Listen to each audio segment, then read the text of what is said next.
Let me throw some light on the common types of disc bulges. The most common type of disc bulge is diffuse disc bulge, and the second most common is focal disc protrusion, wherein the normal disc looks like that. You could appreciate the concavity happening at the posterior aspect of the disc that maintains a safe distance for both the nerves to have the normal messages to be conducted to the extremities.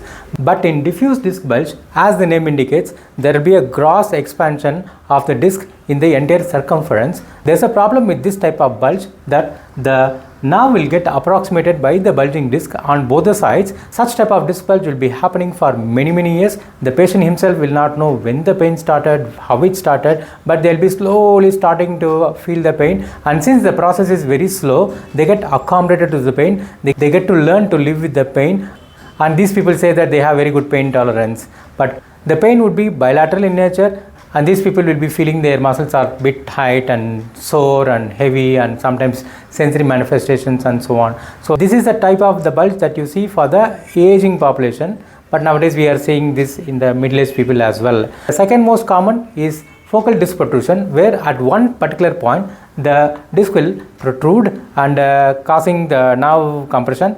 Depends upon the locality of the protrusion. We call it as either central or paracentral or foraminal or far lateral.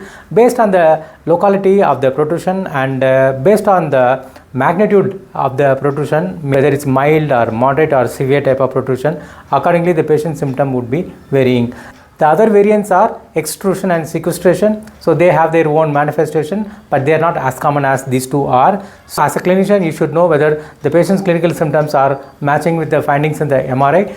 But the problem with the MRI is that sometimes the patient will be having a disc bulge, and surprisingly the patient will not be having any symptoms, and there are some specific physiological reasons for that. One more variation is the patient will be having no disc bulge whatsoever in the MRI, but still the patient will be having classic sign of sciatica, and there is again some pathophysiological underpinning for that. We as a clinician must understand the symptomatic disc bulges and the asymptomatic disc bulges, normal looking MRI but patient will be having pain.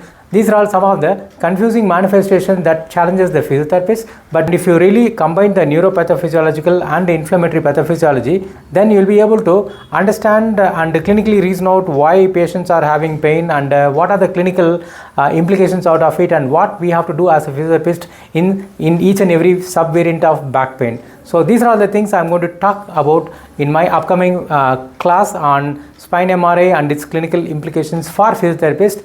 I am sure this is going to be one of the eye-opening class for most of the physiotherapists. If you want to know the signs of back pain and neck pain, do attend this course. Alright, thank you.